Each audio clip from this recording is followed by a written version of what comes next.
Okay, let's go live on Twitch.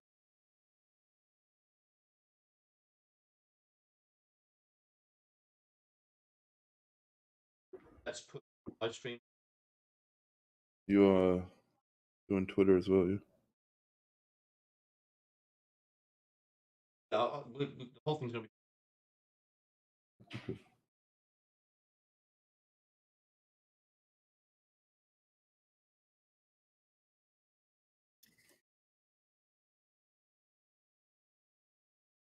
Okay.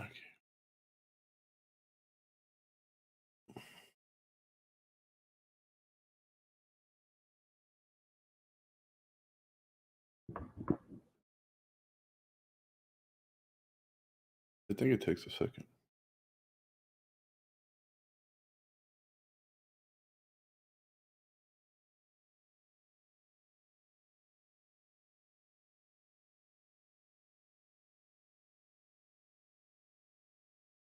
We got one follower.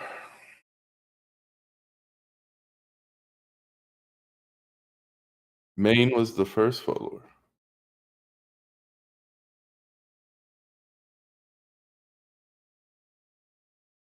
Good. Maine. He just said he followed us. He was the Oh, first one. nice. Main's just. He's on it.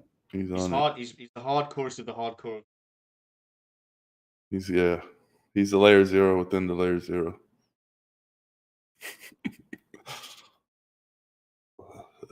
He's that point in the layer zero where it goes 0.0. He's point. I'm hearing voices. Is there someone else on? It's from my Discord. Don't worry about it. Okay. Don't know if I'm going crazy or not.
Go.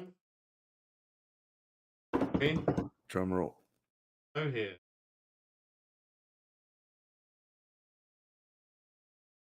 It. Mm-hmm.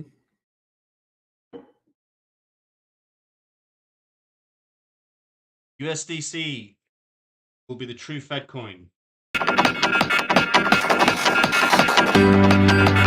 Starkers. They call me Dan. This is how you do decentralization properly, episode 72. This is Community Token Talk. Bitcoin decentralization is over. This is Starkers. What are decentralized systems really? They call me Dan.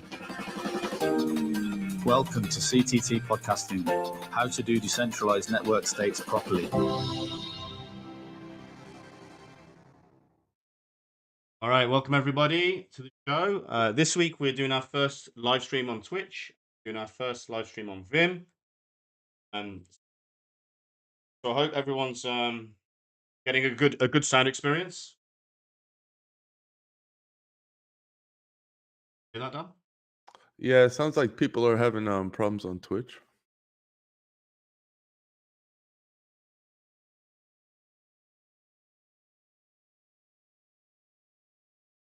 Well, Mute? yep. That's it. I got it. Yeah. Okay. Sorry, everybody. Bear with us. We're new to this. Okay. So hopefully everyone can hear us. We're on Leo Threads. We put the link in the room. We're on Discord as well for the chats. So I'll try and keep my eye on those.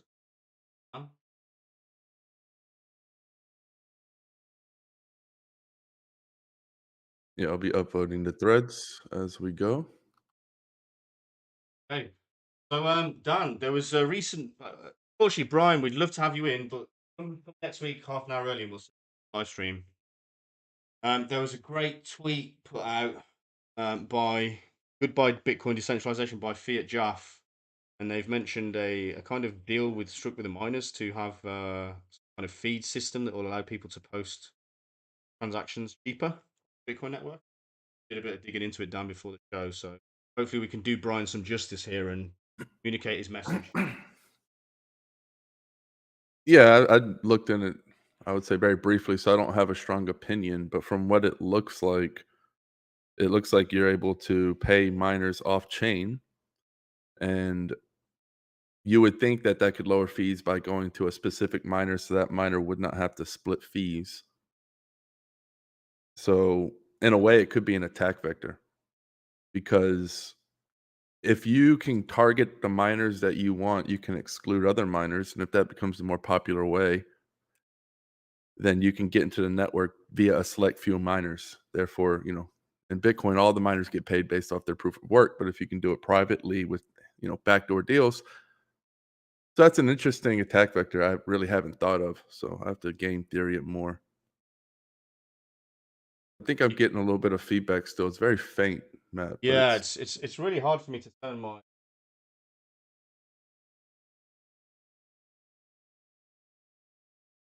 maybe just mute on Twitter and then unmute when you Mute on talk. Twitter. Okay. Well, you might have to drop the Twitch or one of them for now. So just to figure it out next week. How many people?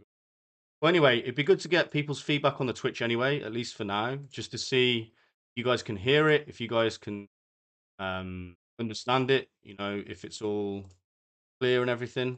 I'm going to play a couple of. I'm going to play a couple of jingles that Stick Up Boys kindly put together for us. This is Community Token My Talk. favorite one is probably this one. Oh my god, your encoder is so big. Let us know if you could hear those on the Twitch stream. Yeah, we'll kind of come back to it next week. Like to get your feedback to see quality and everything. Yeah, we'll come back to it next week, a little bit better.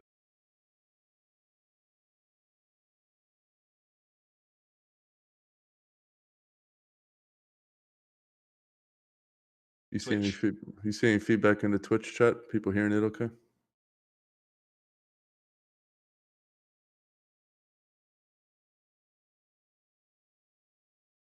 Oh yeah, we got loads of people. Oh, that's amazing. Sound is fine. Better that Twitter Soundboard a bit of bit too lag. loud, needs rebalancing. Yeah. Okay. Okay. All right. Well, I'm going to leave the Twitch stream running, but I'm not sure it's going to work that way. Let's see. Let's see how. They say They you're. say you're a. I'm getting I'm missed. getting missed. I'm getting I'm getting massive massive feedback. All right. feedback. Can you all hear me? Getting feedback. Yep. Yeah, you need to mute your video.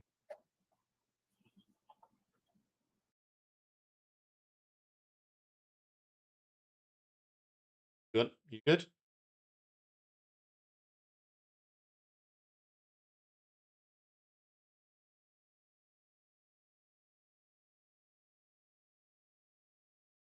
Yep. Yep. Funny because we've been setting this up for about 4 months to figure all the audio out and everything for the live stream, and it's good. We've got it all working now. We just need to probably come to the show a little bit earlier to get it set up earlier, probably an hour before instead of. And funnily enough, now that Twitter seems to be getting better because of predictability, no doubt they're going to bang in a load of like jingles and use cases for live stream. We'll see how it goes. Okay, then. Well, let's start the show. Sorry, Dan. Maybe you could run through that again because I heard that you were hearing the. Let's do the Fiat Jaff thing.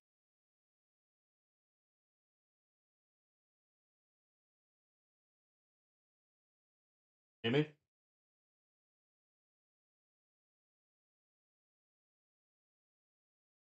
Yeah, can hear you well. Yeah.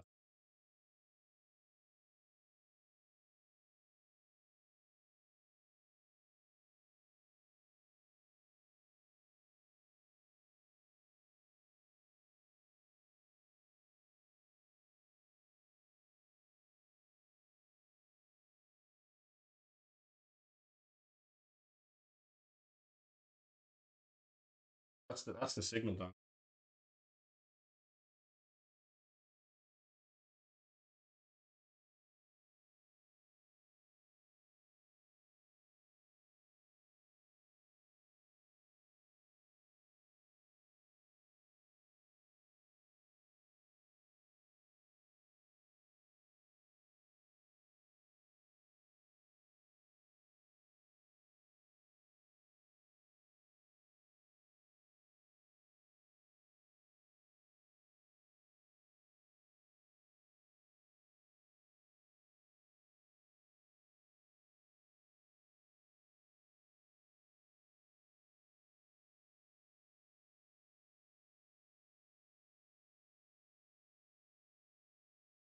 Good.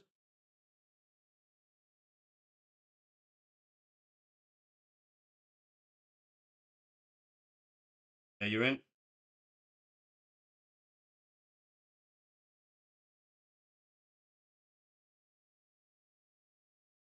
Speak on.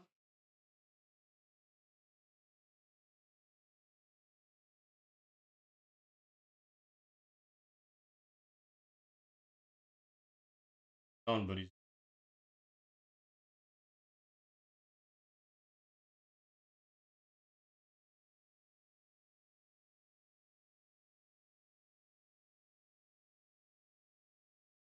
Done.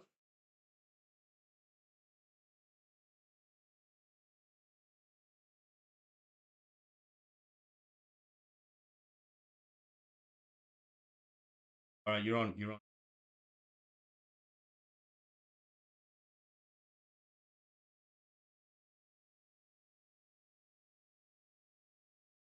Yeah, like. Well, I think we should move to Twitch then. They should enable the Twitter. Go to Twitch. The stream is fine now.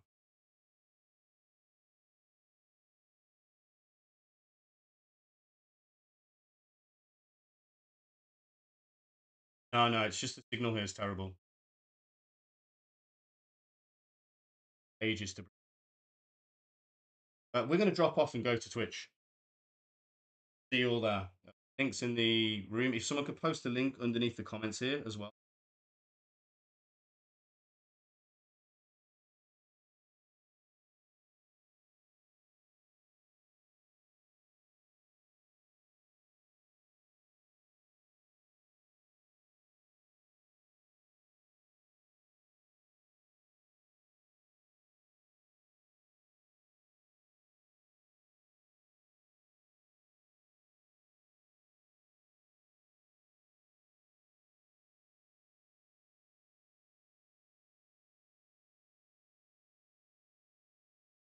You on, Dan?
All right. Should be able to hear you now.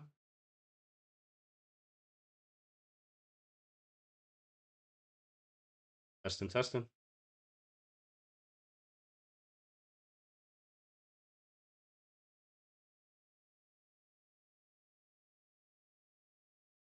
Testing, testing. Can you hear me?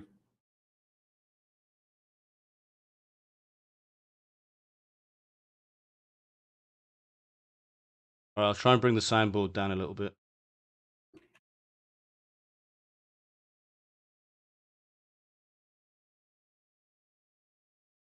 Can you hear me?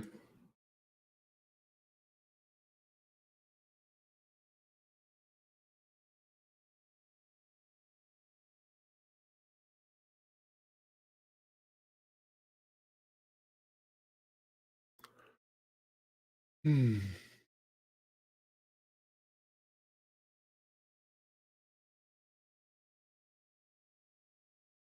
Testing. Yo, Are you at, Dan? yo.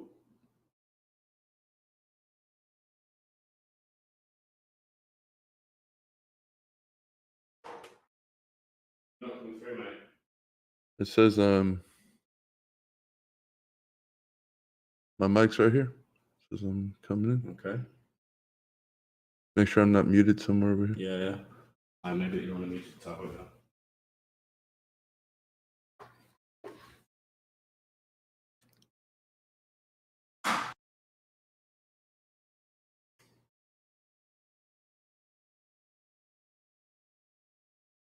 All right, we should be back in the game. Yo.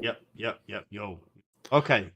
Let's do the recording again. I want to do the intro again as well. So turn my levels down. All right, seems like there's no lag, so that's good. Yeah. The video is excellent. Like, it's really quite amazing. All right, good. Okay, let's start the show again. Recording and then professional. Now.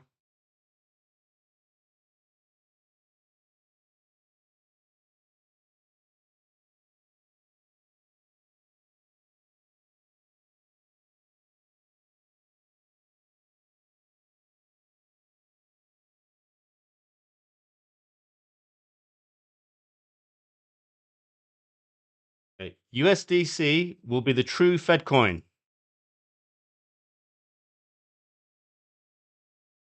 I can't hear anything. There's always something with this technology.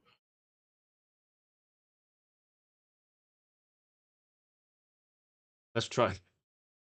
Take 100. Take 100.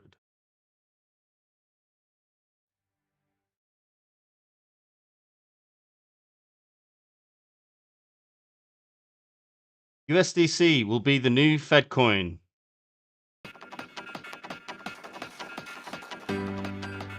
Started. Hang on. I could hear it.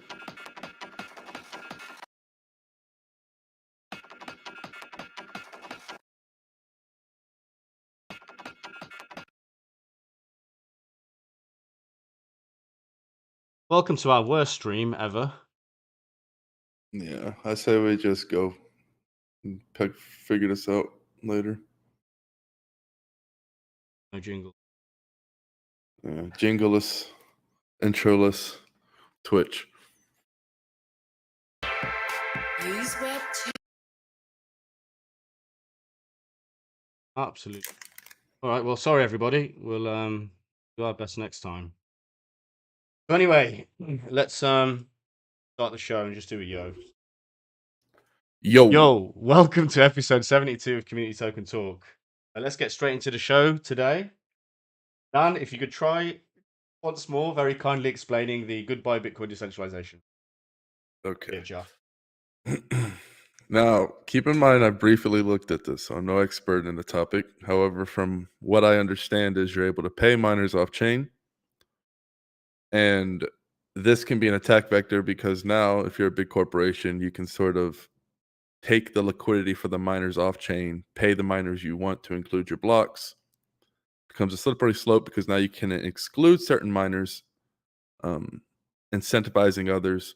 When you use Bitcoin properly on chain, all the miners who are competing get, a fair distribution. This can skew that by, removing the consensus of how the rewards are distributed for miners. And yeah, I think this is an attack vector I never really thought of. It's pretty clever now to think of ways to counter it, but it's a new problem that I just come across, so I'll have to think on it more. But that's what I've gathered from it so far. Yeah, it's interesting. It feels to me like it's like the industry's begging for Hive, but just doesn't know it exists. And we really need to get on and wrap Hive to Bitcoin. Bitcoin. I know Yeah, Disregard this Fiat's attack working on them. isn't possible in Hive. You Right. couldn't go and say, hey, I need one validator to put my transaction in. You need 2/3 consensus plus reputation. If any validators, if you were able to try to pay 2/3 of the validators off chain in some weird way to do something against the community's wishes, they could easily be voted out. That's why reputation really matters. Coin voting is very powerful against attacks like this. Trying to Yeah. figure out. The thing is, usually when I come up with a problem, I can immediately think of at least a counter attack, like throw some crap against the wall and it'll stick, like there's something there. But when I first heard this, there wasn't anything immediate that I could think of for a counter defense for something like this. It seems like a pretty lethal attack, if it is what I think it is. So we have to, think on it more. Well, I mean, hopefully one day we'll have Brian of London bouncing Bitcoin around the Hive blockchain, or at least on a layer 2, for free with no fees instantly. Centralized wrapping mechanism. You can go and shout "ha ha" to people who hopefully see that it's a much stronger variant to the idea acceptable to attacks. The problem with I love proof of work, but one of the issues you come across is it's very barbaric. It's very King of the Jungle esque, and we're in terms of with reputation on Hive. That's long lasting. Once you earn it, it's sustainable. It's something that you want to last forever. Whereas with Bitcoin mining, mining equipment deprecates very quickly. It's a very PvP Red Queen game, and it's more about short-term profits. Gives a damn about the loyalty to the network, give a damn about your reputation. So miners on Bitcoin aren't as loyal to the network. They're dogs, right? PvP, that's how it's built, proof of work. A lot of miners drop off when it's unprofitable, right? With Hive, the reputation, you're loyal to the network because you've built a reputation that has value. And that reputation can get you voted in to be a validator, even if you don't have the stake to get yourself in there by yourself, which would be an attack anyway. So again, reputation comes as a defense versus this sort of attack. It's sort of like a DPoS slap. I like to say you can solve a lot of problems with distributed coin voting, parameter DPoS. I mean, you vote in a top 20 or X number. But I also think that coin voting is the same when you're talking, or reputation is the same when it comes to these attack vectors. So Yeah, Brian's saying here, he says it also messes up accounting because you never know what people actually paid. Transaction will go through at one sat, but behind the scenes, someone paid a mining pool. Yeah. He also says, Matt, you got to stay close to your mic. Thank you very much. I'll try my best to do that. And then he says, Bitcoin fought so hard to make it trustless, so that they made it so you can't trust anyone else. Yeah, well, this is it. This ties in exactly what they're saying. Voting these top 20 trusted DPoS pools solve this. there's a big problem because mining pools can't be voted out. So if their biggest mining pools, let's say you have a US mining pool, because I think there's going to be 2 or 3 big giant mining pools in the future. If we're looking into the future, just say speculation, prediction, you're going to have each superpower have its own mining, and it's going to be sort of like king of the jungle. Not one has control of the network, but they're constantly wrestling over it, 2 or 3 giant superpowers. If the US is like, well, you have to do a deal with us off chain because we do things a certain way, and we don't want any of the profits going to our enemy mining pool, for instance. So then it becomes a de facto legally. Like, it's a very slippery slope, this type of attack vector, because now you can pretty much alienate miners that you want to alienate and incentivize ones you want to. You never want to be at the mercy of a money attack, because if you can crumble under a money attack, you lose, because they can have infinite money. You have to find a way to make censorship resistant, immune to money attacks. That's why I love coin voting. Money attack Hive. We want you to. It's the best thing you can do because you make everyone richer. And we can easily fork because it's open source and you can't grasp the community just like you can't grasp air in the palm of your hand. So being able to be susceptible to a money attack is a giant flaw. And in my mind, it's already inevitable. It's already failed. You have to come up with a solution to counter this, or it's a fail. Yeah, absolutely. Let's just play a quick jingle here. That I think it sounds like this. Yes, this sounds centralized. Yes, this sounds very centralized. We got the double sound there for some reason. We'll try and fix that. Okay. Let's move on to the next story here. USDC will be the true Fed coin from Taskmaster. I've got a blog link here.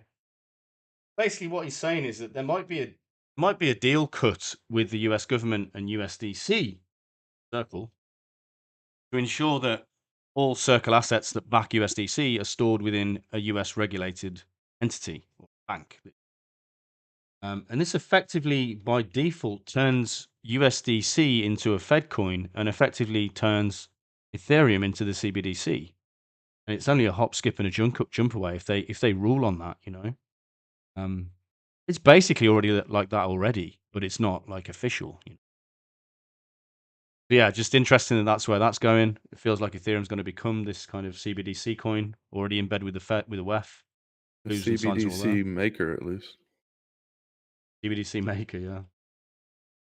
Yeah, there's a problem when you have your liquidity is not an algo stablecoin attached to your native layer 1 coin. So that means you can have a centralized stablecoin come in and pretty much Trojan horse the network via liquidity, because if USDC dominates the network and they have a fork and they say, well, we are only going to redeem dollars on this fork, and you have billions of dollars in the network on that coin, you're going to go, the liquidity is going to go.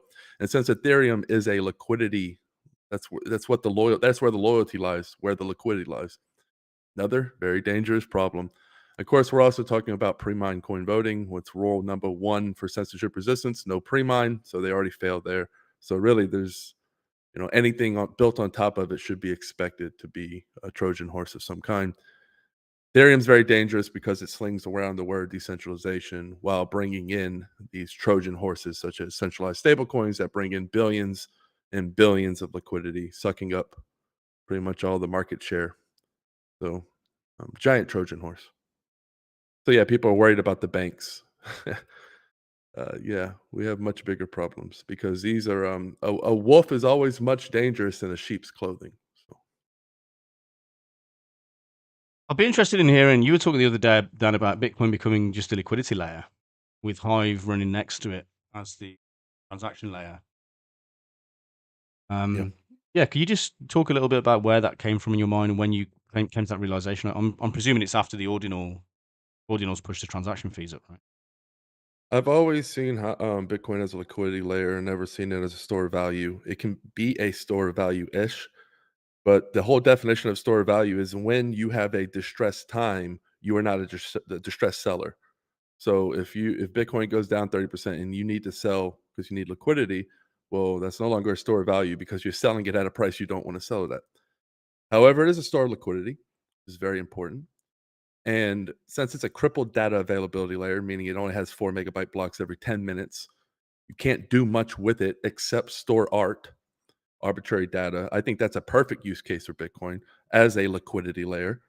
Art, liquid, it's a store of value in itself. If you have one sat that's now worth a Bitcoin, that makes the entire Bitcoin network more valuable because that sat is more valuable than one sat. And if you start to look at Bitcoin that way as a store of value in art and liquidity, right? Because you look at sats and they're just censorship resistant liquidity. I know I can send these sats for some sort of value tomorrow because no one's going to be able to stop it. It's going to be permissionless, etc. So there's a value in that. I don't know what the price is going to be, but I at least know that it's going to have the liquidity. And you start to see these art things popping up, people using them as store of value. I can see Bitcoin hoarding a ton of the world's value um, as a form of liquidity. And if you look at Hive, since it is a crippled data availability layer, meaning it can't have a decentralized layer 2, it needs a layer 1 with its own native layer 1 security to then point at Bitcoin and scale it. And that layer 1 needs to be fast and efficient or it defeats the purpose. So Hive would be the de facto layer, the transaction layer for Bitcoin, right? Because all they did with Bitcoin when they crippled it with the 4 meg block was say we're not a transaction layer anymore. We're only a liquidity layer. So you pay thousands of dollars of fees, and that's going to be the security budget. And we're all good because if you need to move $1 billion, that's worth the 2-3 grand any day. It's much cheaper, much more efficient than the banks. You're trying to move $1,000, well, you need a transaction layer for that because it's not worth spending 5, 10, 50% of what you're sending. So Hive is a true data availability layer. It is not crippled. Therefore, you can have fast, feeless data input onto the chain. You can build a bridge, wrap Bitcoin. Now you have non-custodial wallets that can move Bitcoin frictionlessly with named accounts, reputation based. That's what Lightning wants to do. The difference with Lightning is it is custodial layer. People always rely on custodial wallets that are centralized. It's good for businesses. It is terrible for censorship resistance. The big Trojan horse for censorship resistance. So the only way to scale Bitcoin, in my opinion, I could be wrong, is to have a layer 1 like Hive, which has its own security, which you then wrap the Bitcoin onto. I don't see any possible other way to do it. Because if it has high fees on the base layer, you cannot have decentralized layer 2s. You need a layer 1 to then bridge to it. And layer 1s are incredibly difficult to achieve censorship resistance on because you can't brute force censorship resistance. It's like a cat. The more you try to brute force it, the more it runs away. It has to want to come on its own. And that's what Hive did. Yeah, absolutely. Let's move on to another item here. Try and get through these quickly because we want to get onto. We say we're putting a book together, but we kind of are, and we want to talk about some principles of decentralization, being important issues with regards to this. Before we do that, I just want to mention McSam here. Sam's done another amazing thing in Ghana, helping an old lady site using nations from transparently going.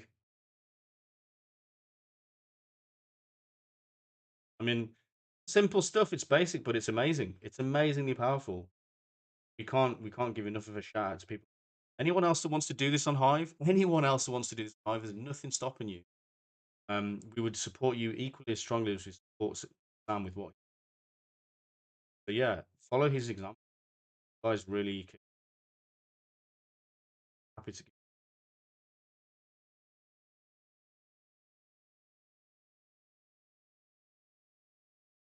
Yeah, McSam's always doing great work.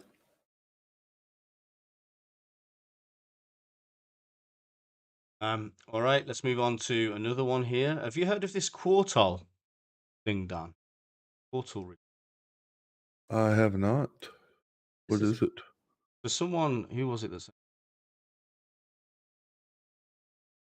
I can't remember who sent it to me. Put the link in.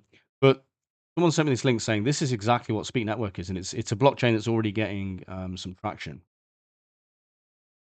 Interesting. They're on interviews and all sorts of stuff. And they're basically saying they run a blockchain for infrastructure, got file storage on there. Seems to be all this type of stuff. See if I can find it on the screen. I see. Let me bring it up.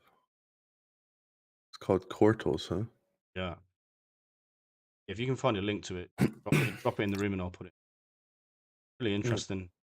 Interesting to see that there's another project doing this, and this is clearly understood. What we're doing on Speak Network is clearly understood to be a need. Just interesting that someone else is doing this. I don't think they've built it yet, but it's one of these like pre attention seeking things. Whereas we kind of work from the point of view of actually releasing a product and then trying to get the attention. Yeah, I'd have to dig into it. Obviously, what I look at is blockchains. I look at blockchain as a text-based data availability layer, and then you can incentivize, if it's efficient enough, outward to actually have layer twos that are decentralized. Because the whole point of a layer two is to rely on the layer one for security. If the fees are astronomical, you're never going to put data on the data availability layer. Even Ethereum's a data availability layer. It just has smart contracts built in, which is incredibly inefficient. So, depending on how they're doing it, if they're doing it in sort of a Filecoin way, I would disagree with that method. But if they're doing it sort of as a layer two incentive, where you are basically looking to find ways to incentivize micropayments for off-chain storage. I believe obviously what we're doing is the correct way to do it, but I would like to see others trying to do it that way instead of storing it on chain, as we know isn't scalable. As I say, a Quartal project, decentralize the world. Data storage, communications, web hosting, decentralized trading, complete infrastructure for the future blockchain-based Speak Network. Sounds cool. Sounds cool. So it certainly sounds cool. Can even link up with them. Can't find where their website is on here. I'll have to do a little bit of back on it next. Yep. Let's do one or two more news items. I want to give a shout out to Leo Finance again and Taskmaster reporting that the daily thread count on last week's Leo threads.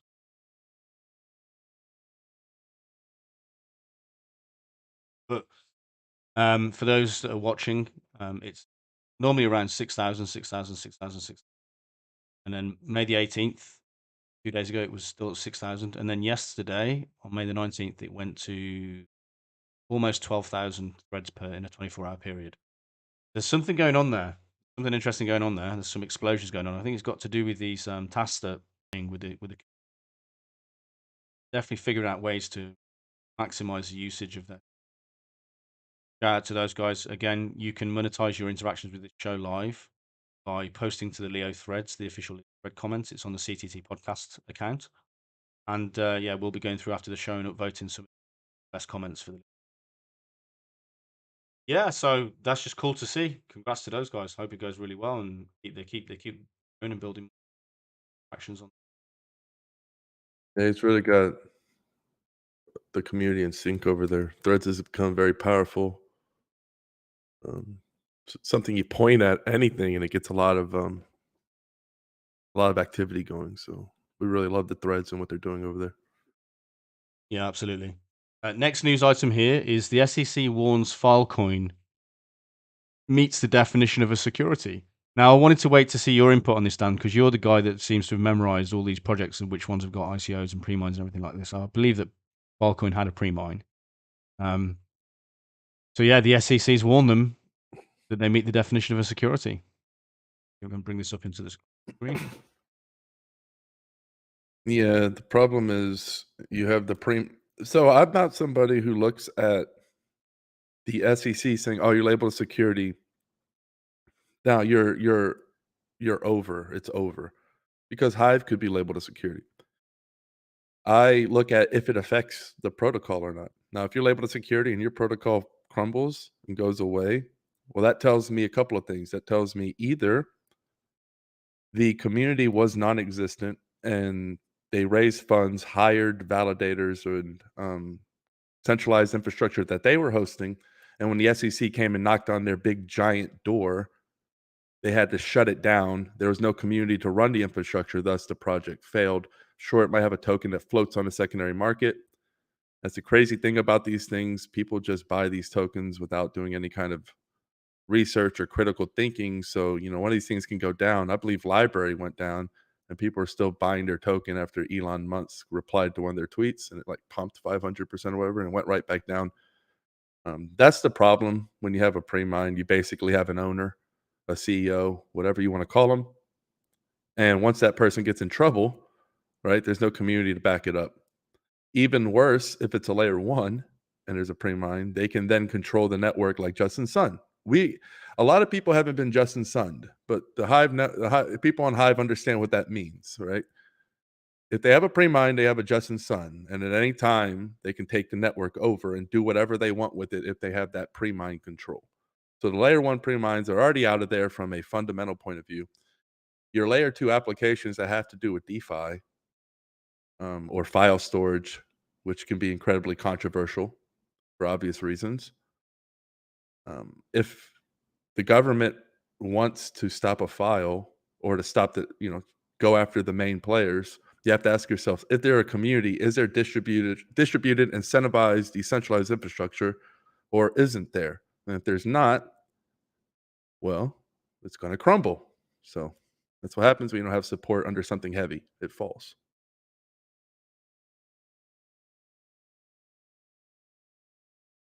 Yeah, absolutely. I mean, it's interesting you bring up what they called Odyssey and Library because they were sued and they did lose their case, and I'm assuming the same thing's going to happen to Filecoin here. The project continues, but the token's been damaged, and the question really is, like you say, Dan, if that happens to Hive, then it happens, and we've got to deal with that shit. We have to take into account that could really happen to us. Even though we've done everything properly and we are decentralized and we don't actually meet this definition of security at all, there's a good chance they might just misunderstand or decide that it's labeled as security and they need to get rid of it. Yeah. And then the defense. How they sidestep that is Hive to Bitcoin. It's only Right. only That's a exactly problem what when I you're was gonna labeled as security if you rely on fiat off ramps. If you don't rely on fiat off ramps, then it does not matter. Now, if they try to say it's illegal to run a validator, well, that's when the Ghana wells, that's when the Venezuelan parks, that's when the community can step up with their immutable database that can't be censored and say, hey, look at what you're demonizing. Who's the real demon now? So that will backfire. So if it ever got to that point. So Hive's very well insulated versus such a thing, as long as we focus on our Hive to Bitcoin decentralized exchange. As long as we can get to outside liquidity, aka Bitcoin, we are fine. We don't have to rely on fiat. Because once you have Bitcoin, you can go to any fiat pairing you want. Bitcoin's done all that hard work for us that we don't have to. So. Yeah, exactly. And then you have also the other thing is the distribution. Proof of brain distribution is critical to this. Then people doing benevolent projects in countries like Ghana and Venezuela, again, even more critical. Just massive defense against the scenario in which we get listed as a security and shut down, effective shutdown by the system. You can't shut that down when enough people are getting distributed in countries that need the distribution. That distribution starts to form circular economies. That's our real defense. That's what's going to distinguish us from a Filecoin or an Odyssey. Even though, again, I want to reiterate, we don't meet the definition of security like they do. Assuming that does happen, that you get shut down. That's our defense. At that point, it's impossible because there's circular economies going around in countries far flung from here, and they're doing, the currency is actually helping raise the standard of living in the local areas. I mean, that's you can't argue against that. You really can't argue.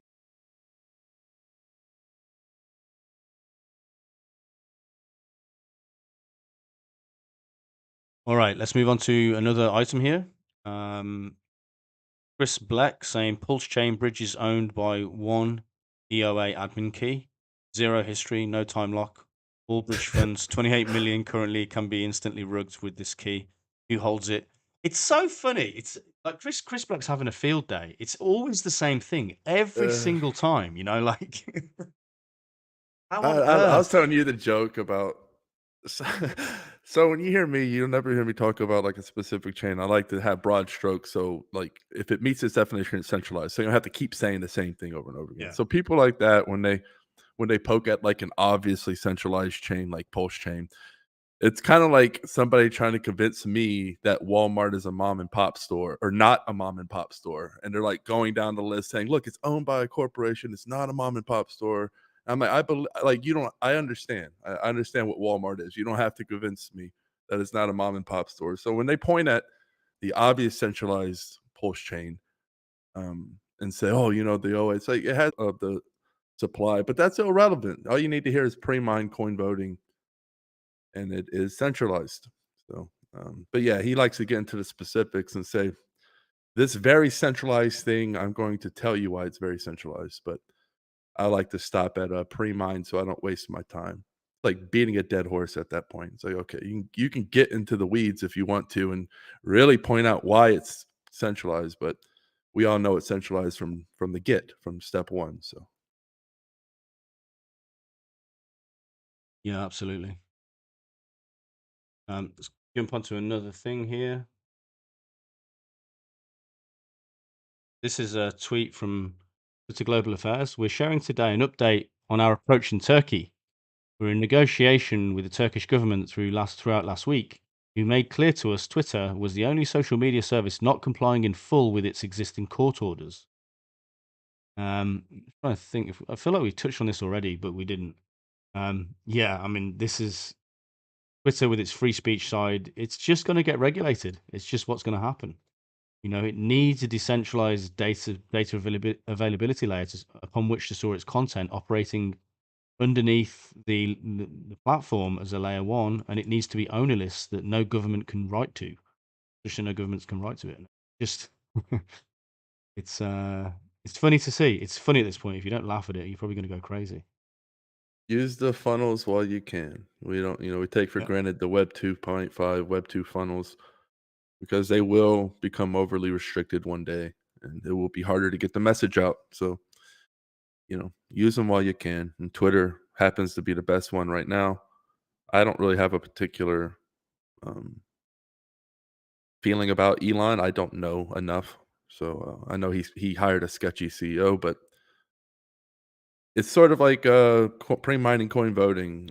If it's a company, if it's a CEO, if it's Web 2, you already know how I feel. Just use it as you can. Use it as a tool to funnel people to your Web 3 home, something that you have control over.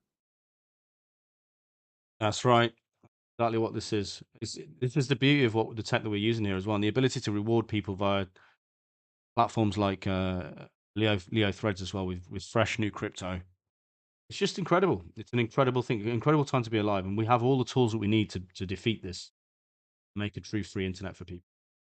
So watch this space, guys. Watch this space, and you guys as well. Everyone listening to this is part of this.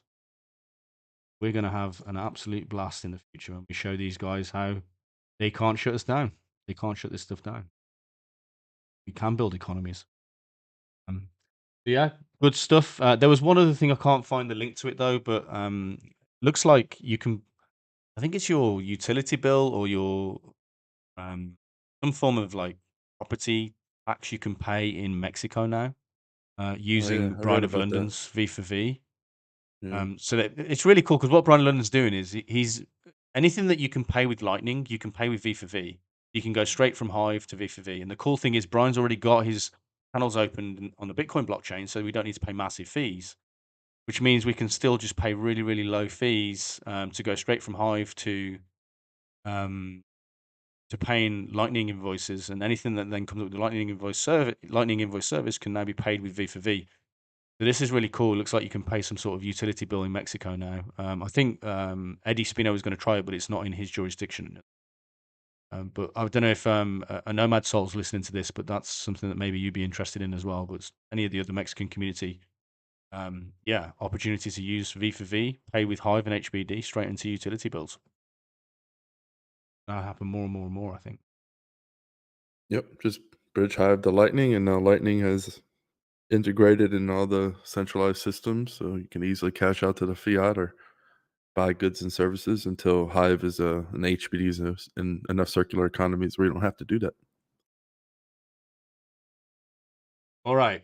So let's move to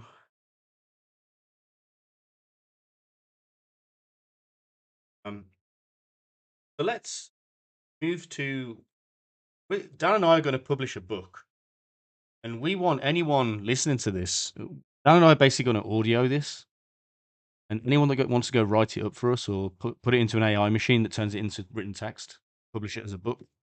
More than happy to work with you and do some deals or whatever.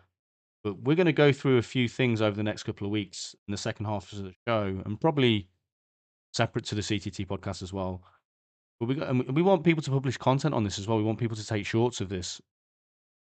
We're going to go through various different factors that we see are incredibly important to make a foundation for decentralization. And I think we need to write these down. We need to make this mark in the land, because no one's talking about this stuff still. It's very difficult to get people talking about this in the decentralized industry. And we think that as the Hive community, we've cracked it. And let me read through a couple of things here, Dan. That we're going. One is the underlying principles. That's one of the main headings.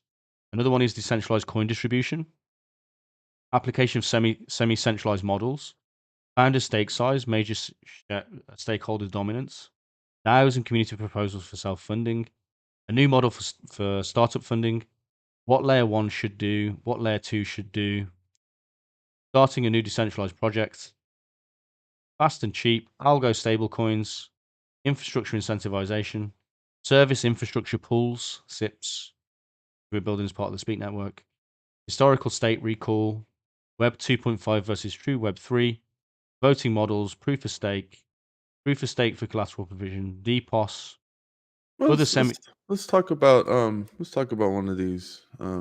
Yeah, I mean, there's a few others. I mean, there's lots of subheadings here as well. And just bearing in mind, we wrote this 6 months ago, 8 months ago even. But the principles still remain. So yeah, we should go through like heading by heading and just discuss these things as part of the show a little bit, so that people can learn and we can get this documented, and maybe someday someone will turn it into a book. So yeah, well, let's start with the underlying principles then, Dan. Balancing censorship resistance, high performance, and scalability. What do you think about that? Yeah, I mean, there's so many points that you listed. There's even more to add. Yeah, I didn't get to the end of the list because you cut me off. Yeah, we could have gone on for a little bit. So I don't know. I look at things very practically. So how do you start off? You always look at the foundation of how it goes. And in order to understand the foundation, you have to understand how tech stacks work, how to achieve, a proper layer 2. I always look at it, bare bones. Okay, what's the governance model?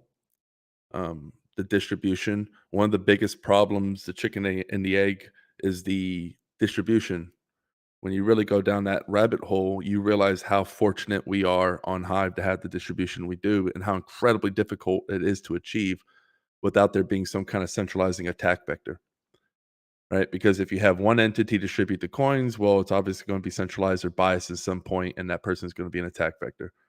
I like to say Hive was the chicken that shat out a golden egg, because we had the great distribution and we were able to fork, I would say 95% plus of the community, and retain that community on a new fork, cutting out the cancerous pre-mine, ninja mine, thus having a pristine distribution. Very rare to do, because most forks you're not going to get that many You're not going to get a majority because there's going to be factions and all this. You need the alien invasion type scenario. So the foundation is building an environment where people will voluntarily want to come. What happened after we forked with Hive? Who was the main developers on Steam? You can go look at the GitHub. It was the people who were paid by Steam Inc., the employees of the chain, right? Who are the main developers on Hive after the fork? It's community members. Howo, Gandalf. Anyone who's paid is paid directly by the chain. There is no Inc. paying anyone. No one is an employee of Hive. We're all owners working on our own land, on our own network, our own protocol. The reason people voluntarily want to come to Hive, I believe, right, is the fact that they feel like they're working for themselves and not some pre-mine, not some owner, not some CEO. Because the best, most talented devs in the world, you couldn't pay any amount of money to work on your protocol passionately. Sure, you can offer them a ridiculous amount of money and they might do it, but it's not going to be passionate. They're going to be in their twilight hours working on what they find passionate about, because that's what the most talented people do, and that's why they're the most talented. So we have some devs that you just can't buy. Doesn't matter what you offer them, and they're working day and night all the time passionately on Hive because they understand they own a piece of the protocol. They're working for themselves truly, not somebody else. Most of this Web 2.5 bullcrap is people working for another person, talking about freedom while making some other person rich who has them by strings like a puppet, and most of them don't realize it. So there's power in building an ecosystem, a petri dish model. I guess we're trying to figure out what that meant, decipher what we wrote down months ago. Is the fact that you want to have the right tools in place to where people feel like they're owners. There's a distribution that is pristine and pure enough to where people will voluntarily come. Because at the end of the day, you can't brute force it. It's like a cat. The more you try to brute force it, the more it doesn't want it. More Justin's son doubled down, the more we rebelled. What it is. The more you try to control something that doesn't want to be controlled, it's going to be a chase. So yeah, Hive, a lot of serendipity, and this is where all the cool cats have chosen. So I think that's if you're trying to understand the basics of how these things work, you have to look at it from that sort of view. But yeah, it's a lot to talk about. It's hard to. Yeah, sure. I mean, That's why we're yeah. writing a book, because once you start talking about it, you realize it's one path, but then you have to start over and do another path, and then you have to look at all the paths to understand how this actually works. So a book would be the best way to at least organize it. Yeah, to me, I mean, the petri dish cultivation model is essentially you're putting the tools out there and giving people freedom tools that are ownerless. There is no owner. There's no CEO, no pre-mine, no one benefiting from your work apart from the other people who've provided value to the protocol already. That's how this works, and then you get the petri dish cultivation model, because you end up with people trying different things, and some things work, some things don't, and all of a sudden, the things that work, people can copy, and they can just spread around like almost like virally. And you see this happening in some of the charitable projects happening in Ghana and Venezuela, where people are copying a similar type of model to get funding and start doing good stuff in their communities. And it's not just that, but the same thing can happen on any method that you use to fund on Hive or to build something new on Hive. People can copy the same thing, and it becomes a petri dish cultivation model where some things fail, some things succeed, and things that succeed, people can copy and make even better. The other thing here that's important is the balancing censorship resistance and high performance and scalability. So I know, Dan, one of your favorite subjects is the scaling trilemma, or the fake scaling trilemma, brought about by Ethereum hack stack setup. I'd be interested to see your thoughts on how you solve the scaling trilemma using the Hive technology rather than the Ethereum technology. All right, I do want to touch on the SIPs, but I will talk about the fake triangle. I call it fake because I'm pretty much convinced, you can call me tinfoil hat, but I'm pretty convinced that the high fee layers are there because they're the most sought after by the most liquid agents in the game, aka banks. What does a high fee model on the base layer offer banks? Well, the banks can be centralizing layer twos saying, well, no fees here, just KYC, and you can trust us on our little centralized chain. And sure, you have your little ticker on ETH, but it's going to run on our side chain. And we're never ever going to interact with the main chain because we don't need to. And if we do, it's a tax write off anyway. So a decentralized layer two can never compete. Although there's no such thing as a decentralized layer two on a high fee layer one. With Hive, why would banks hate Hive? Who here on Hive needs a centralized custodian to send HBD or Hive to somebody because the fees are too high? Nobody raising their hand. Banks hate that. It's so easy to be a self custodian on Hive. There is no reason, there's no convenience they can offer you. They can't say, "Oh, use our chain because you don't need fees." Like, well, we don't have fees because we have a transaction layer and we move smart contracts to layer 2. So there's no business model on a very low fee base layer, that availability layer. So I am convinced Bitcoin was crippled, Ethereum's crippled. They sold everyone on the idea of smart contracts on layer 1. They sold everyone on the fact that it has to be slow and expensive so the nodes don't get that big. And that led right into centralized institutions. And who's running Lightning Network? Why is all of Ethereum's infrastructure centralized? Was this a whoopsie mistake? Was this a coincidence? Or is this very well planned? And I think it's very well planned. And there's a reason why Hive is sort of snobbed and almost like we don't exist sometimes. Like we can literally do anything. We can just save small parts of the world and get zero recognition except by that local news. And I don't think that's by accident. I think that we are a real legitimate threat to most centralized business models who rely on convenience. So the whole idea that you have to be high fee and slow on the base layer to be decentralized is so wrong. It's such bad information that the only way it could have gotten the mass adoption that it did with its ideals is if it was very well planned and coordinated. You get somebody like a Vitalik, you get somebody who gets a lot of quote unquote credibility, and people will just blindly follow them without doing any critical thinking. But when you break it down, and I'm happy, see, I'm somebody who'll talk some shit, but I'll back it up. Anybody who wants to debate me and prove me wrong, then I can learn. But if you really break it down and use common sense, you realize that it's deeply flawed and it plays into the hands of centralized institutions. And that's no longer in theory, it is practice. It is the reality we live in right now. So Yeah, I think the other thing that goes wrong here, and coming back to the underlying principles of what this stuff is this code is law issue. You know, like part of this has come about on Ethereum and Bitcoin because the people there, the maximalists of those ecosystems, believe that code is law, right? And so what they've done is they've stuck to the code is law mechanism and treated everyone with suspicion, not allowed people to build reputation into their systems. As a result, you've got this like mechanical thing now that's now slowly but surely centralizing, and it's very hard to do anything about. And the orthodoxies that come about because of this code is law idea is very damaging to the ecosystem. And so you see that they're going to stick with the high fee layer ones. They're going to stick with the smart contracts on layer 1. They're going to stick with the slowly but surely centralizing layer 2s. And they'll get KYC'd over time. They'll be regulated over time. We're seeing this in many, many different scenarios at the moment as well. It's a mess.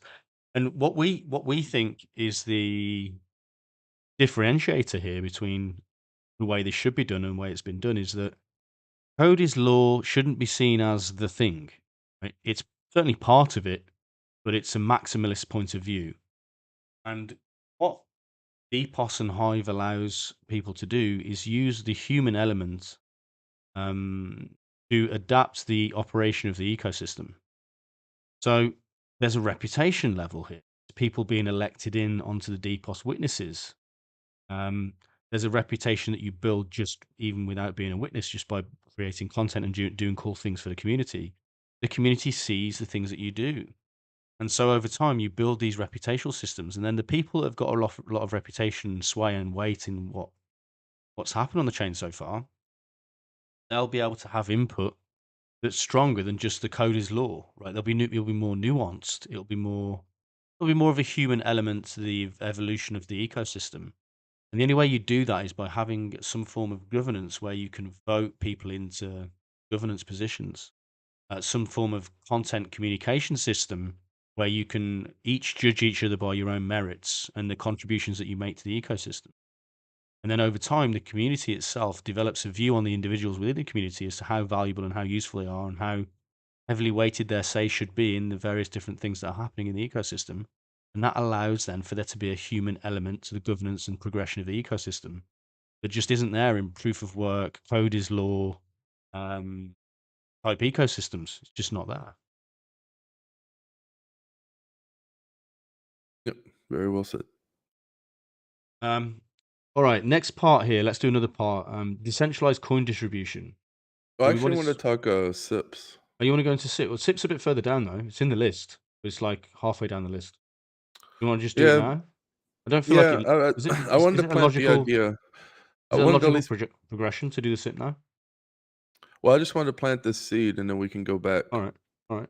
Um, One of the big reasons that because you might think of the SIP as, oh well, it can be a sync, it can be an Well, exchange. should we just explain what the SIP is first?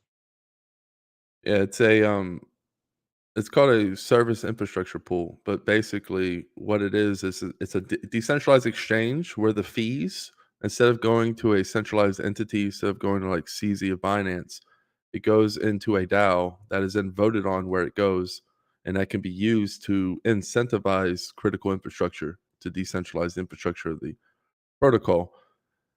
And if you really think of a coin, and I disregard said this and it stuck with me, you don't have a coin without a DEX, without an exchange, because without it, then it can't have value, can't trade it. So, with that idea, if it's so important, if the DEX is so important, that should be the backbone of the protocol. Meaning, you should create an exchange where the liquidity goes in, it reaches a critical mass where the slippage is so thin that other centralized exchanges can't compete. Therefore, you have a monopoly on where you go from Hive to Bitcoin, for example. And if you were to harness that power, and every speculative bull market, every time somebody wants to speculate on a coin, they're willing to pay those fees. Liquidity is locked forever. And then it can be used to vote on those fees, can be used to actually help the protocol instead of going into some billionaire's pocket.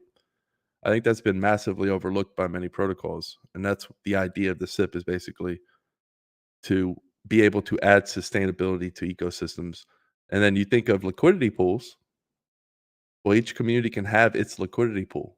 Instead of going to an exchange, begging to get on some centralized exchange, focus on your LP, the Bitcoin or the Hive, whatever it is. And then you can harness those fees as a community and vote on where they go. All where the SIP is in the middle collecting fees from all of these LPs can then be used to fund things on Hive. So just think of communities in that way, because a lot of people are asking, how do you build sustainable communities? A lot of people bleed value without realizing it. Yeah, and I think the other thing is the SIP isn't yet built into the Hive ecosystem and into DPoS. But we believe it is a fundamental thing to these ecosystems because it's like a sink of the economy to suck value in, create something of value, which is liquidity, and then allow the community that stake into that SIP to earn rewards from the trading fees into that liquidity pool. To the point where if it becomes used regularly within the ecosystem, it can grow big enough so that the fees generated start to self-sustain a lot of the other infrastructure that's being operated around the ecosystem. This is the key thing. It's like when you have a small liquidity pool, it doesn't really work. But when it gets really, really big, you can divvy some of the fees that are generated from that pool and send it to the infrastructure that's operating in the ecosystem. So then you just have to figure out a reason for people to put liquidity into the SIP. So in the case of what we're building on Hive and the Speak network, we're rewarding people for putting liquidity into the SIP by giving them miner tokens to help them mine more efficiently in the Speak network. So that should then encourage lockups of liquidity into the SIP. And as that grows over time, because there'll be a continuous demand for the purchase of Larynx miner tokens for the Speak network, because they recycle. They're like, when you stake them, they deplete and you have to go buy some more later. So it's kind of like replacing your Bitcoin mining rig in reality, but on the blockchain. And then at a certain point, there's liquidity constantly going into the SIP, and at a certain point, it grows big enough that the fees that generates can be distributed to other projects and other infrastructure operators. And at a certain point, it becomes a self-sustaining ecosystem. We really think that's a fundamental thing here to make these ecosystems work in a fair, balanced, and free way. Agreed. I just read from Eric. Don't forget to say the magic word for the Yeah, Zodi I'll, Club. I'll, s- I'll say that now. The magic word is Rosarito. Rosarito. Rositio. Rosarito. No, I'm going to write it in the chat. Rosarito. The location in Mexico, if you're looking for it. Yeah, And it's going to become quite important in Hive in the near. not Writing quite this in yet. the chat. I'm going to put it in the Discord chat and the Telegram and on the Twitch.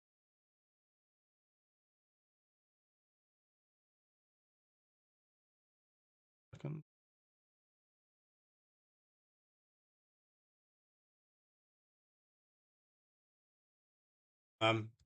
Yeah, so let's move on to the next item here. It's distribution coin, decentralized coin distribution, and it starts off. There's 1, 2, 3. There's like 7 subjects. There's distribution types. Social distribution is a Trojan horse. Distribution to multiple parties. Ongoing distribution. Keeping inflation in check. What you want to see. What you don't want to see. So I guess we can start off in the different types of distribution and why they're important. Yeah, it's very difficult to come up with a distribution method. You have the miners or the validators earning, and then you have DAO where people can apply and people can vote on where the funds are going. And then you have something that was novel to Hive is what we call proof of brain. I call it incentivized stakeholder distribution, meaning it's peer to peer. So now you get to vote on as one person where you think some of the inflation should go. Obviously, if you're doing something that's hurtful to the network, people can counter that. But the idea is that you actually, from a person basis, you can direct where some of that inflation goes. And then, of course, you have selling. People selling the coin. But outside of that, it's very hard to have new distribution models. That's why a lot of them end up centralized. But one of the main factors is you don't want all the distribution going to one entity. So if you have coin voting, you don't want just the validators earning, because then it becomes a red queen game for everyone else, which means everyone else has to keep buying just to keep pace with the people who are earning. So the idea of coin voting is to have as many different types of way you can earn as possible. And anyone on Hive will tell you it's pretty crazy how you can earn Hive. It gets pretty creative. You can earn it in all sorts of different crazy ways that you really can't say about anything else. So that's the rough idea with that one. Yeah, I mean, we advocate for proof of brain distribution. We think it's, although not perfect, it is probably the most reliable way to distribute these currencies. Proof of brain effectively is a scenario where every day the token inflates a little bit, and that becomes a rewards pool. And then, based on the votes of the other stakeholders in the system, that rewards pool gets distributed to other participants in the system who, in this case, at the moment on Hive, are posting content, but it could be really distribution for posting any type of action or valuable contribution to the ecosystem that you've done. And then you let the community be the judge of whether or not that's valuable, and then they vote for it. Gets lots of votes and lots of stake backing those votes. And then you get lots of rewards sent to that piece of content or that action. And that then allows the community itself to distribute tokens. So instead of only being able to run infrastructure, which is what the majority of chains have, or only running a DeFi system, only staking to DeFi, which in my opinion, obviously the infrastructure is of critical importance, but things like DeFi, staking to DeFi, it's not that valuable an action. I mean, it is a valuable action. Don't get me wrong. Providing liquidity is pretty deal, but it's not like the most valuable things you can do. And so, proof of brain, what it does, it allows you to reward the infrastructure providers in a traditional way. It allows you to reward things like liquidity providers in a like in DeFi, but it also allows you to portion off a portion of the rewards every day instead of paying just infrastructure operators or proof of work people like Bitcoin does. It allows you to pay people creating content or people doing actions, and it allows the community to subjectively judge who should get those rewards rather than code is law, solid concrete block. You did this work, therefore you get this reward. Now you can't really model the work very well. It needs to be a combination of both, but there needs to be a combination of code is law. You did this work, so you're going to get some rewards, which is the case with the witnesses who are elected on Hive. And then there's an element of we're not sure whether this is provable code based action, but we can see proof that you guys have done some evidence-based work or evidence-based content that's valuable. So we can go vote for that and send some rewards that way as well. What that does is it allows the individual community members to effectively mine ownership in the ecosystem without having technical knowledge. They can just take part in activities or take part in creating value or take part in marketing or take part in content creation or various other things that the community decides it's going to distribute tokens to. And so as a result, what happens is you don't just get the proof of work, Cody's law, infrastructure operators receiving the rewards and the ownership of the ecosystem. You see many, many, many more individuals, just normal people, enthusiastic and taking part in the ecosystem, starting to receive rewards, and that creates a much wider distribution. And the thing here that's critical is distribution is absolutely critical. The more wide and stronger the distribution is, the more secure your chain is. It's more difficult to take over and do money attack to. So I've heard Dan say this many times. Every time you click that button to do an upvote on a proof of brain ecosystem, you are literally making the chain stronger, distributing that currency further and wider. So yeah, to me, the proof of brain distribution type is excellent. There's other ones as well. I don't think we need to go into them as part of this. But yeah, definitely the primary one for us is proof of brain. I mean, things like we're using on the Speak Network, we use proof of access, and that is a non-subjective. It's a work-based reward system where you prove that you've stored some content when you requested at random. So the request could come at any time. It means you always have to have the content available to prove that you stored it. And if you don't have it available, then you lose reputation. If you do have it available, the system rewards you some of the governance token and some of an incentive token. That's another way to do distribution to value producers, but that's not got the subjective human element.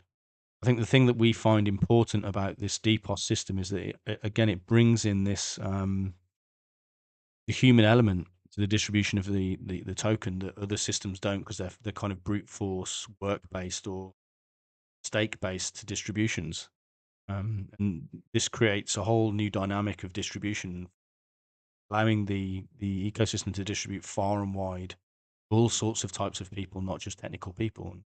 A very, very important distinction here. Yep.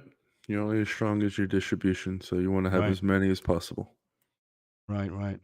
Another one here is social distribution as a Trojan horse, and Larimer mentioned a long time ago. You got any thoughts on this, Dan?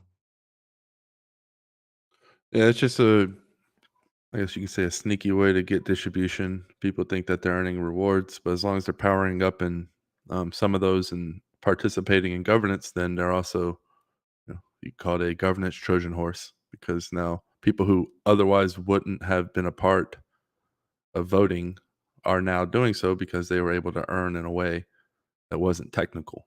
As you said, you don't want all the rewards going to any just specific type of person. You want as many different type of people as possible. And ideally, you would want people to agree to disagree a lot.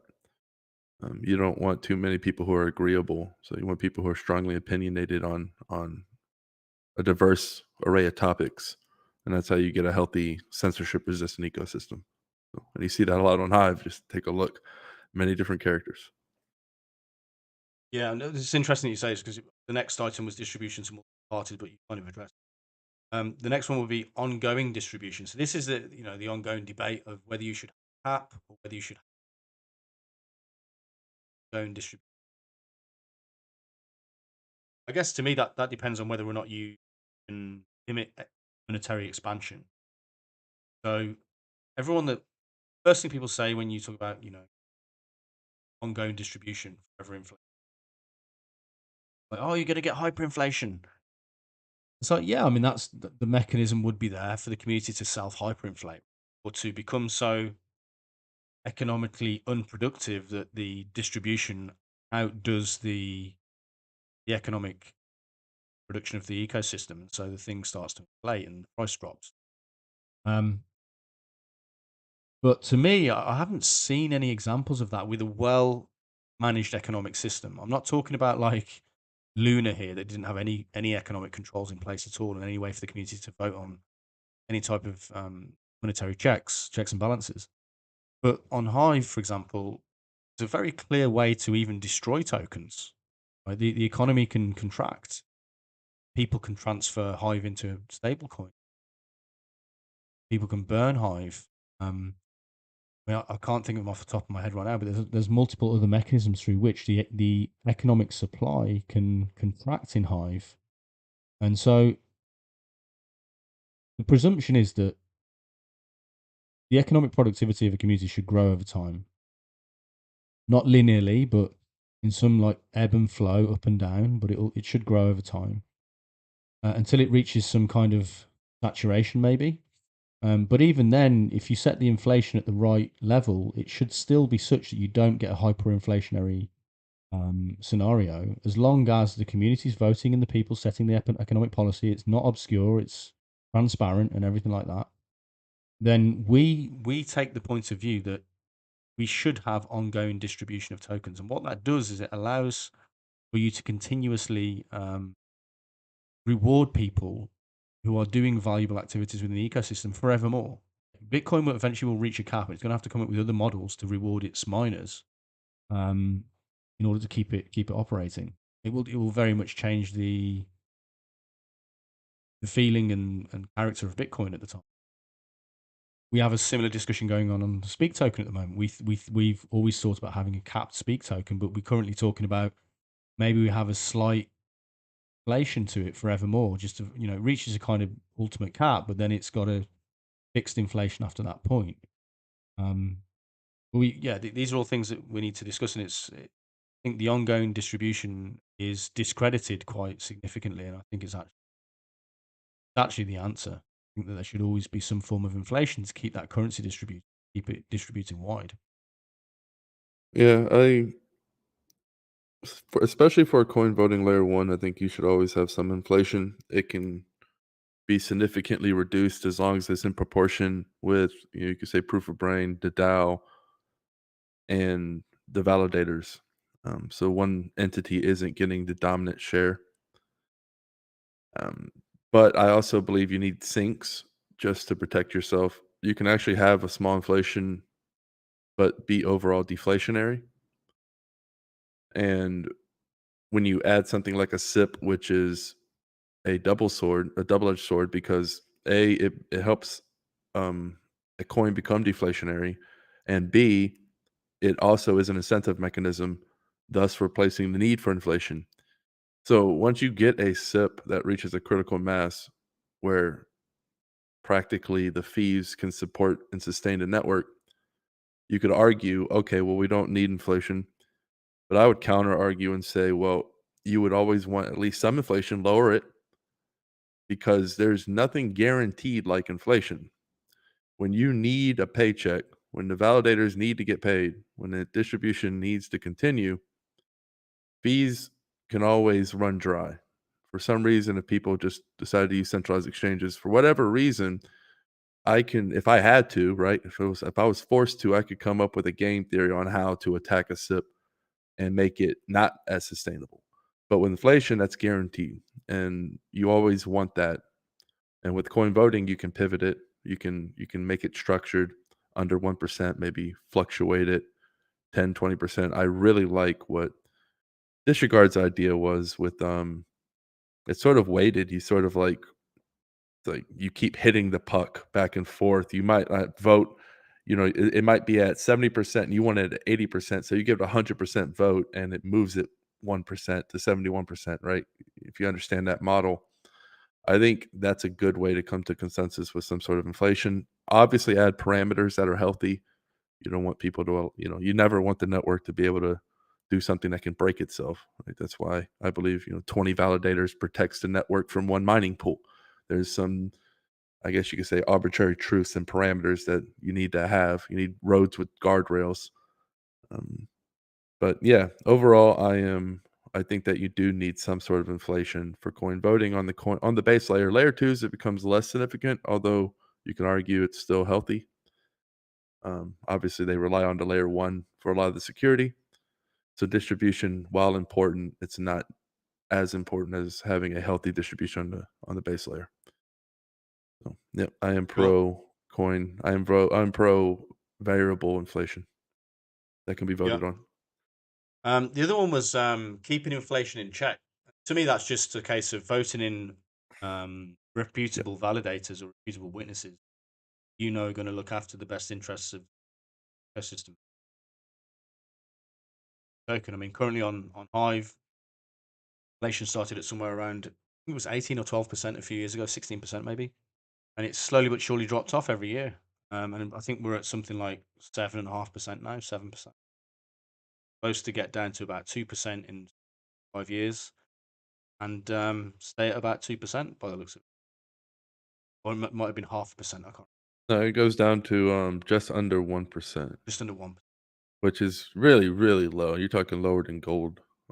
Yeah. Lower than the amount of gold that inflates. So at that point, you can even consider it store of value, Yeah. even Well, with the small inflation. this is interesting as well, because the gold model is about 2% inflation a year, because that's what they're extracting from the ground.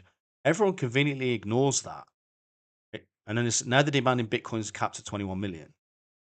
Okay, but if Hive's 1% inflation, that makes it less inflationary than gold, but they're still going to say, oh no, there's inflation.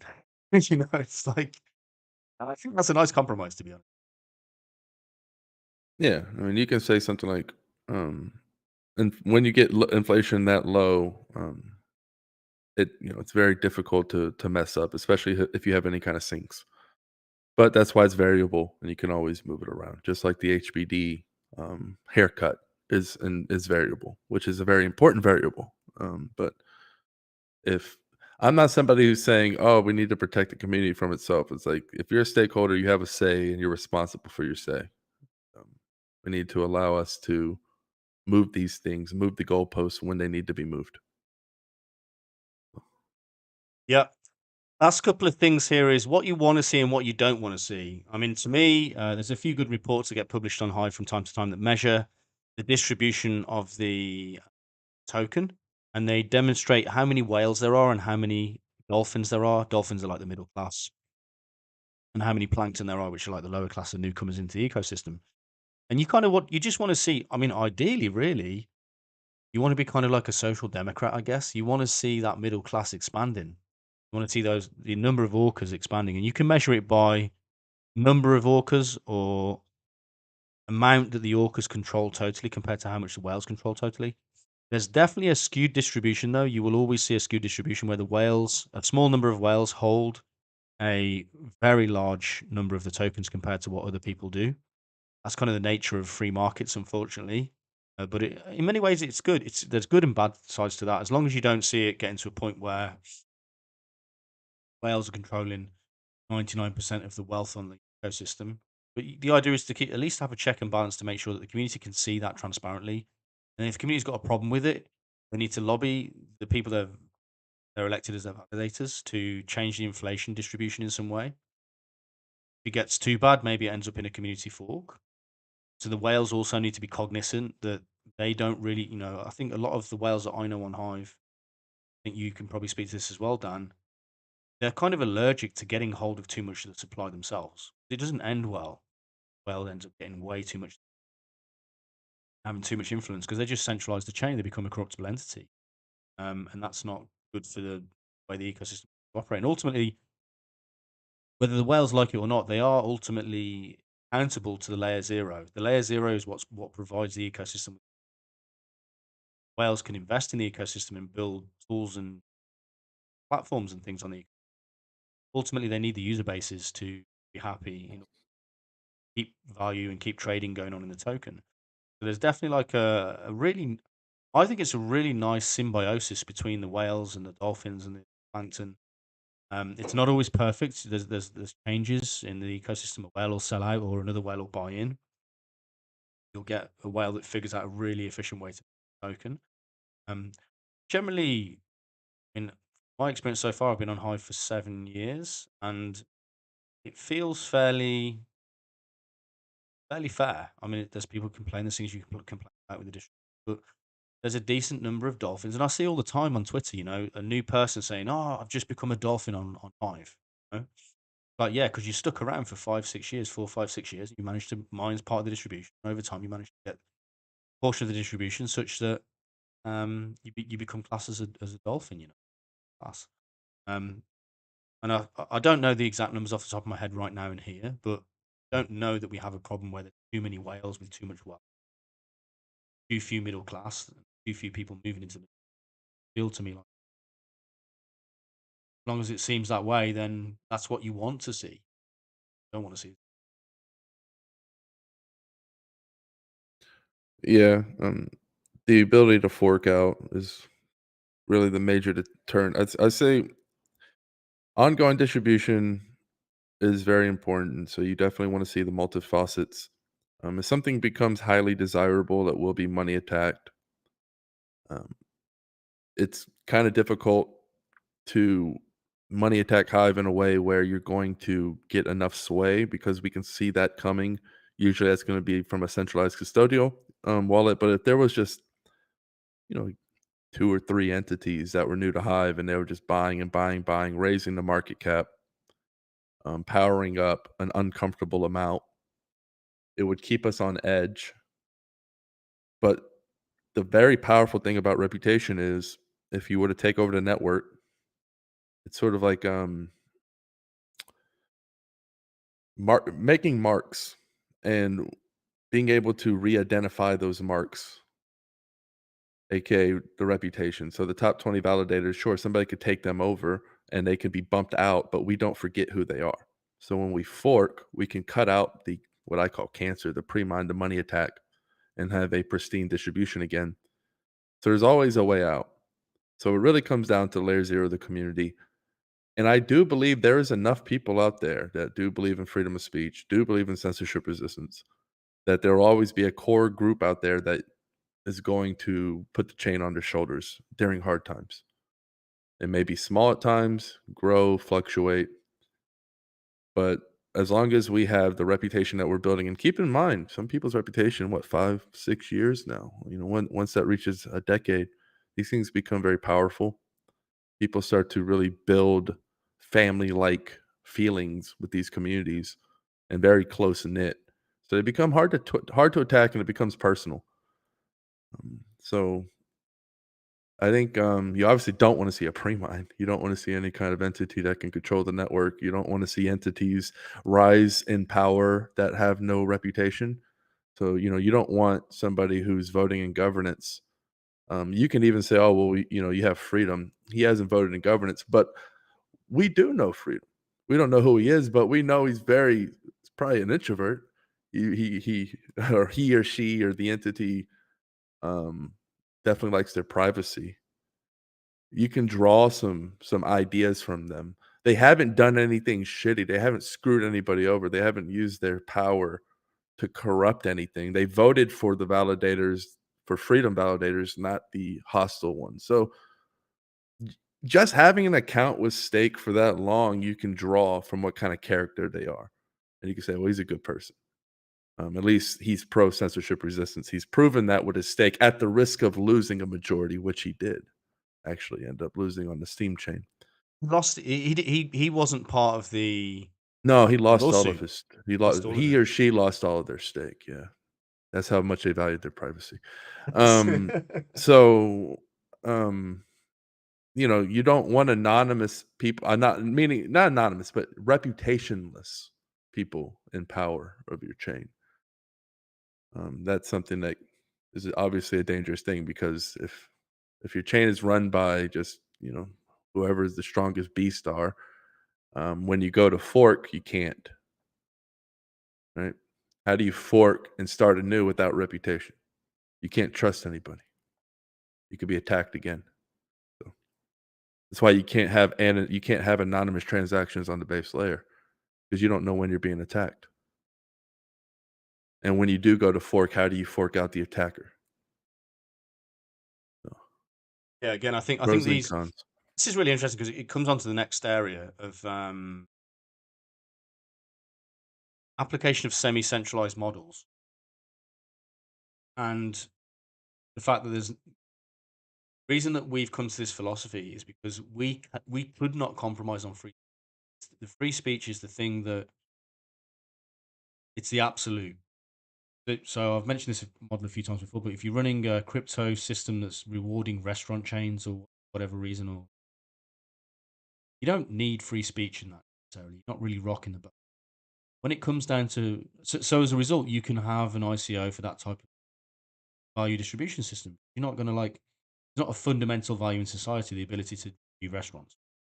But when you have like fundamental digital values such as free speech, you have to have a no compromise policy how these distributions are made and how they're pre-released, how they're pre-mined, no pre-mines, no ICO. Yeah, I mean, if you compromise any of that stuff, then you're going to end up with a way for a governmental entity to regulate the chain. Yeah, it's not that we're against pre-mines or anything. We're against centralized attack vectors. And when we talk about pre-mines, we're not really talking about layer twos at all. Your apps, your games, whatever they are, they don't need tank-like censorship resistance. Some of them will actually be a negative to have that sort of thing. They want to be securities, and there's nothing wrong with that at all. Apples and oranges here. We're talking about a base layer that holds data that you want to be immutable. There's a roadmap there. There's something that you have to understand how to do that. And if you have a pre-mine with coin voting, again, we're not saying pre-mines are bad. If used incorrectly, they can be incredibly destructive, because if somebody can say, hey, I have a pre-mine, I control the vote. Well, what happens when the government goes to that person and says, control the vote? We know what happens on Hive. We've had something similar. So the people on the outside who haven't experienced that, they don't see a reason why coin voting and pre-mine is bad. They haven't, like, some people have to live through the experience before they get it through their heads. You can't explain it to them no matter how hard you try. They actually physically have to live through it.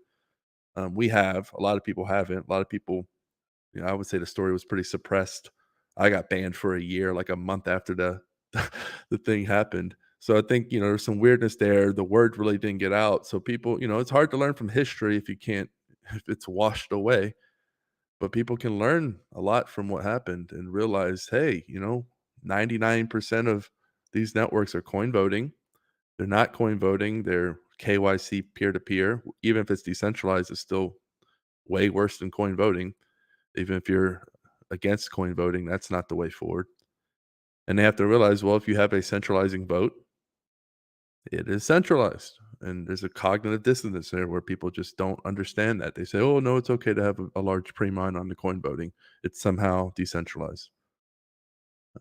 So that's just the mistake the majority of people make. Yeah, and ultimately, when you have those scenarios in play, you will be contacted by. You end up rocking the boat, or you end up doing something successful. Things on the ecosystem built by you, but yet pre-mine mistake. Then you're going to get contacted. You're going to get threatened, and that compromises the security of the network because it guarantees the free speech of the user base. Now you're going to see with all these other chains that have all made the same mistakes, their pre-mines and their ICOs, they're going to start saying, oh, it's okay to be regulated slightly. It's okay to do these things. It's okay that the government shuts us down. Well, no, our philosophy is this technology should be and can be used if it's set up in the way that we're describing here, so that the community itself regulates the speech on the ecosystem, not the government. The community becomes the government. in that sense, but it's a self-representing thing, and it's not going to vote against its own favor. Um, yeah, and that's what ultimately, when it comes down to it, that's what this tech does. And we'll go through a few more points as we go through this book, that describe the things that are important to keep in place to make sure that happens. But top level summary, that is what this stuff's for. It's for providing fundamental, global, universal human digital rights to users that use these ecosystems that cannot be taken away by any other entity other than by the community itself, should the community judge that you are no longer a valuable member of the community, which I've never seen happen. Although the capabilities there, if you set it up in this way. So you've got a lot of these other platforms. I don't want to mention any names, but basically every other communication video platform in the in the space is a semi-centralized approach, because people really haven't come to this realization yet of what we're describing in this book. If you follow the steps that we outline in this book, you would be able to have a truly decentralized media system. The But no one's, potential. The no one's, potential. yeah, as long as it meets the things that you want to see and doesn't do the things you don't want to see. I mean, but no, everyone seems to compromise at some point, Dan. You know, everyone seems to The say, reason is okay, we'll because you do it. can't brute force censorship resistance. You can't brute force censorship resistance. We've Yeah. dealt with protocols. I wouldn't call them protocols. I'd call them platforms that have raised lots of money, and they want, and they're just unable to get butts in the seat to run critical infrastructure, because you can't pay the best people to come over. Voluntary means voluntary. So they have a hard time with this. They raise all the money, and they realize the best devs they can't buy. You can't go get, some of these devs. They're working on their passion projects, and and their worldviews just don't align.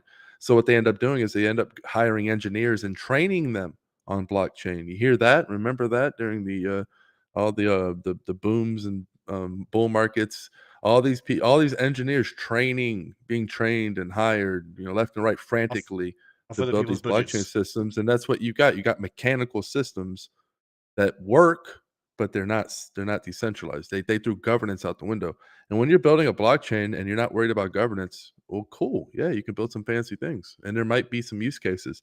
I think semi-centralized smart contract platforms on layer 2 definitely have their use case. They can do some cool things there, but you can't brute force censorship resistance. So that was the problem. So they all took shortcuts because they raised the money, and then they're like, well, shoot, what do we do?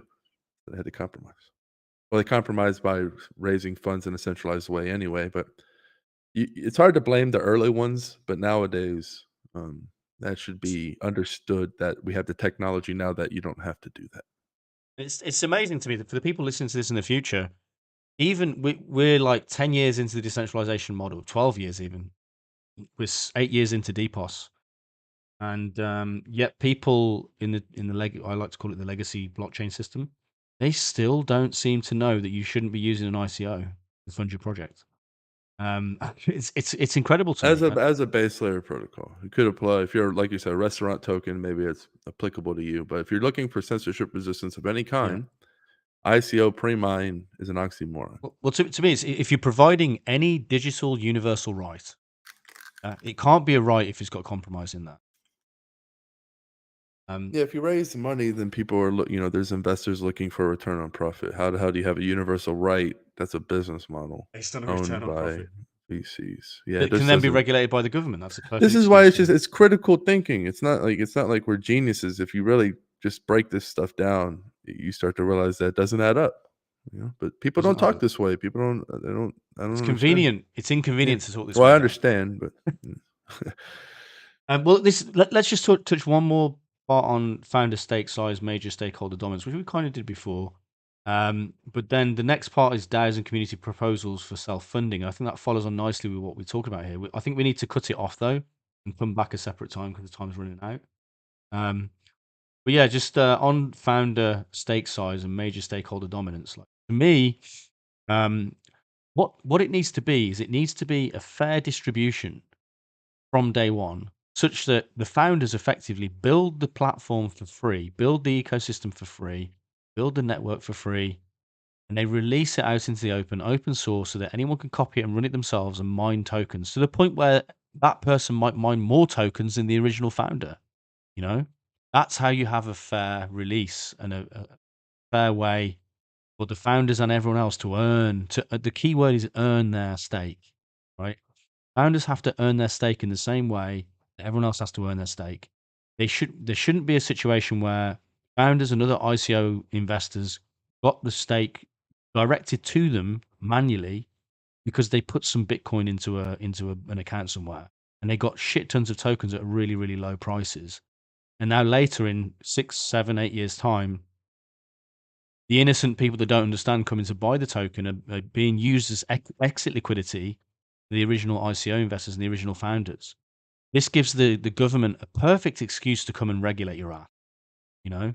And you need to avoid this. You need to have zero distribution to the founders from day one, and allow the founders to earn the tokens equally with anyone else creating value in the network, be that by running infrastructure, mining the token some other way, mining the token via proof of brain distribution or contributions to the ecosystem. All those have to be seen as fair ways that everyone can mine the token from day one. And if someone got a shit ton of tokens directed to them manually before day one, you've got a compromised system. You've got a perfect situation where the government can come and talk to you. Yeah, I agree.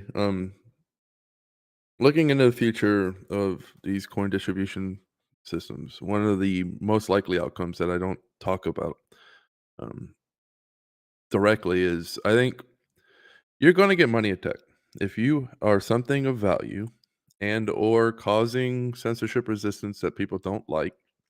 You're going to be money attacked, and I explained all the ways we can defend against that. And I think there is a good outcome for us succeeding and being able to thwart off these type of money attacks and turn them into a alchemist and make it, turn something bad into something good. I think that's definitely a possibility. I think also a strong possibility that we have to really come to terms with is there's going to be money attacks. There are going to be powerful institutions that come. They are going to try to take over the chain left and right. It will be a daily occurrence. And it is very possible that one of them wrangles enough control, or a few of them, like pit bulls, wrangle enough. They're clever enough. There's a blind spot we just don't know about. And this is when we may not have another community fork like we did with Hive. They may be more clever. There may not be the cohesiveness. There might not be the synergy in the air, the luck we had, the serendipity, as I call it. So it's going to be incredibly powerful who you vote for, because I believe who you vote for, the validators, can determine what drops you get, what airdrops you get on other chains. And if you vote for a certain set, you might be excluded. And there's going to be all kinds of wars and civil wars and all kinds of attacks on the chain, all kinds of chaos. As I said, I wake up and I live in Terminator land, so it's not a comfortable thing to think about. People might not like to think of this sort of reality, but it's very possible. And even in that scenario, you still have scrappy patches of censorship resistance. You might have 2 or 3 that work together. Your idea of a base layer may change, and it may be something more variable, more fleeting, more patch, more scrappy, more it's here now. It may be something else later if we're attacked. So these are just things you have to keep in mind. But in this scenario, coin voting reputation reigns supreme. That is your only defense in this type of scenario. Without it, you've lost the battle. And I can't conceivably think of a defense without reputation in this case. So, that's definitely a possibility, and we're prepared for that regardless. I like to focus on let's thwart off. Let's make sure that we can at least have a big enough shield to thwart off anything crippling that could get to that sort of place. But if the castle walls were breached, the end of the world, so to speak, it wouldn't actually be. We could still recover. We could still survive. So either way, reputation is going to be incredibly important, and people who are doing things now won't and continue to be good Samaritans to help the network, help the protocol. there is potential for the reputation to be incredibly powerful, and very. They might be very thankful for building the network or the connections that they have now, because we're sort of entering no man's land, and your only connections are going to be through reputation. It's going to be hard to just come out of nowhere. It's going to be who you know on both sides. I think the funnels are closing. We have Twitter, but I don't think this is going to last. I think you're going to have some kind of explosion, and yeah, people are going to be scrambling. So Yeah, I think we can end it at that for this episode. I want to give a shout out to a user in Twitch called Triple Wiz. I'm not sure who that is on Hive, but he sounds like he knows his stuff. So maybe it's Taskmaster. I don't know, but he's certainly kicking ass. He's held the stream chat together, so I appreciate Triple Wiz this week. I want to read a couple of comments out from these guys' last part of the conversation. Manny Stream says, "I just checked the numbers. It's based on best, so it'll be an uneven number all the time. The smallest orca is currently 56,000 HP, and the smallest dolphin is 5,600, putting you in the top 2,000 stakeholders." Triple Wiz says, "How is it calculated when you're being delegated to or not delegated to?" I believe it's not. It doesn't include delegation. Just the number. It's just purely powered up stake. Number subtract, for example, account 1 delegates account 2 to 50 KHP. Who is the orca? Account 1 or account 2? It's account 1. It's the original hold. If the code is law, account 2 should be the orca. Yes, but it's not. Stream says, getting delegations does not impact that score. Yeah, correct. And Triple Wiz says, but who controls the governance? Who's acting like the smaller big fish? Stakeholders control the governance. People that have earned the stake.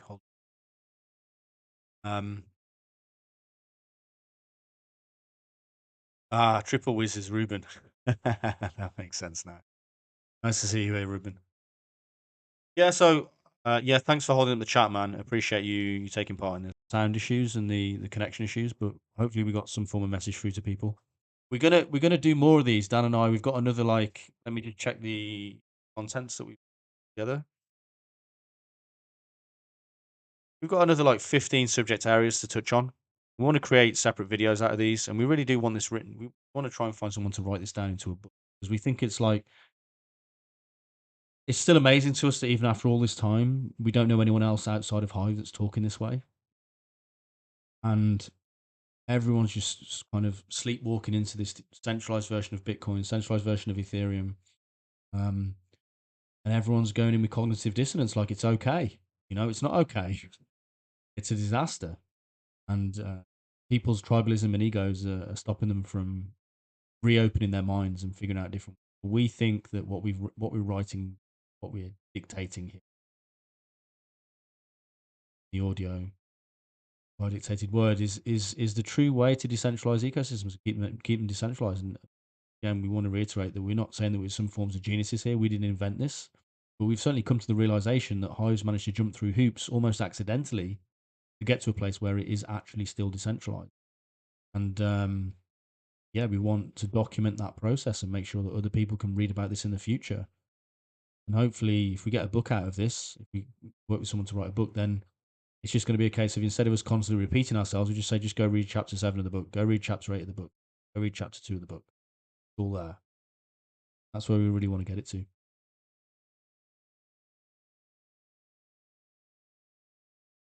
Yep. All right. Anything else from you, Dan, before we close? That'll be all. Till next time.